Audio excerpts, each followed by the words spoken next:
Welcome to the Weekend Extra. I'm Ryan Rodman, and we're here with Pastor Jeff Bogue. We just heard a great message on transparency in our See Differently series. I thought it was fascinating. For sure, it was great when you talked about being naked.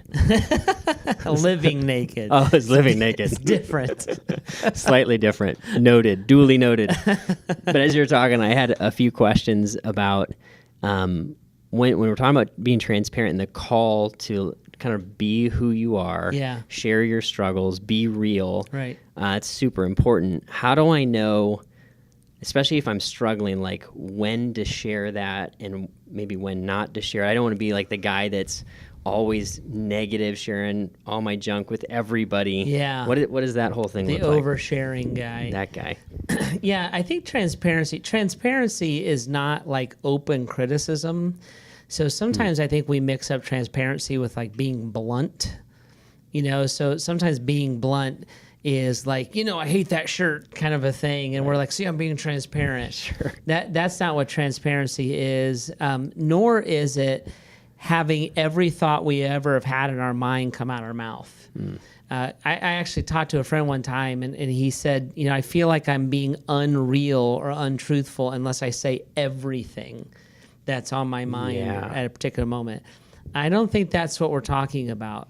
A transparency is a lack of secrets.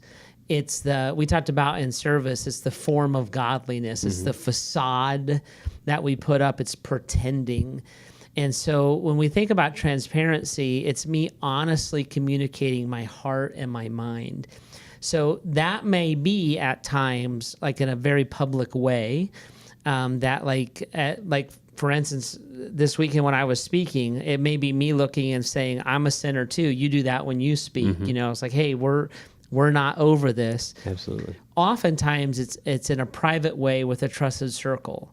So if a friend or a life group or an accountability team is saying, hey, how are you doing in this weakness in your life? It's me actually answering that question. Gotcha. Or if somebody says, hey, you look like you're struggling, is everything okay?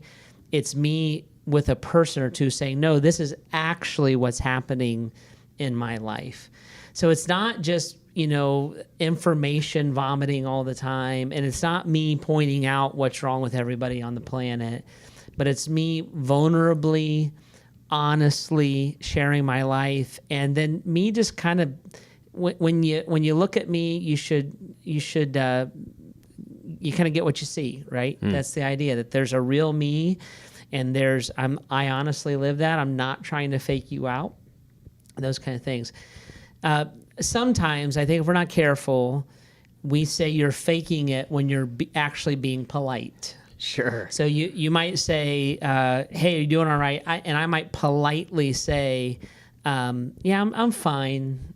Well, you might know, like you might then say, well, can we talk about that later? Like, yeah, we can talk about that later, but not right here and right now. There's a timing to it. There's a timing to it. That's not what we're talking about, but the being open and honest with each other. That's huge. Like, I love the idea of just being yourself, being real.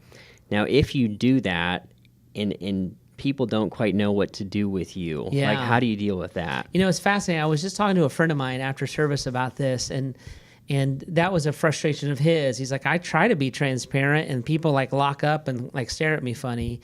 And I said to him, I said, you might actually have to train people how to do this. I tell you who's great at this is our friends in the recovery community. Absolutely. And they literally, like Alcoholics Anonymous with the big book, they literally take you through steps.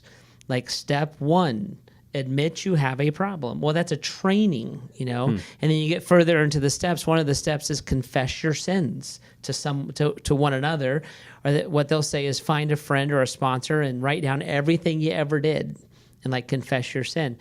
So sometimes you have to create that environment, and you have to help people know that it's safe. They'll test the waters. It's not just like this instant thing. And so we have to be patient with people. Friendships take time. Trust takes time. It's foreign in our culture a lot of times to really be honest about things. So there's a graciousness that has to be there as well. That totally makes sense. Fantastic thoughts. Great weekend. If you missed the message, make sure to catch it. This is Pastor Jeff Bogue, Ryan Rodman. This has been the Weekend Extra.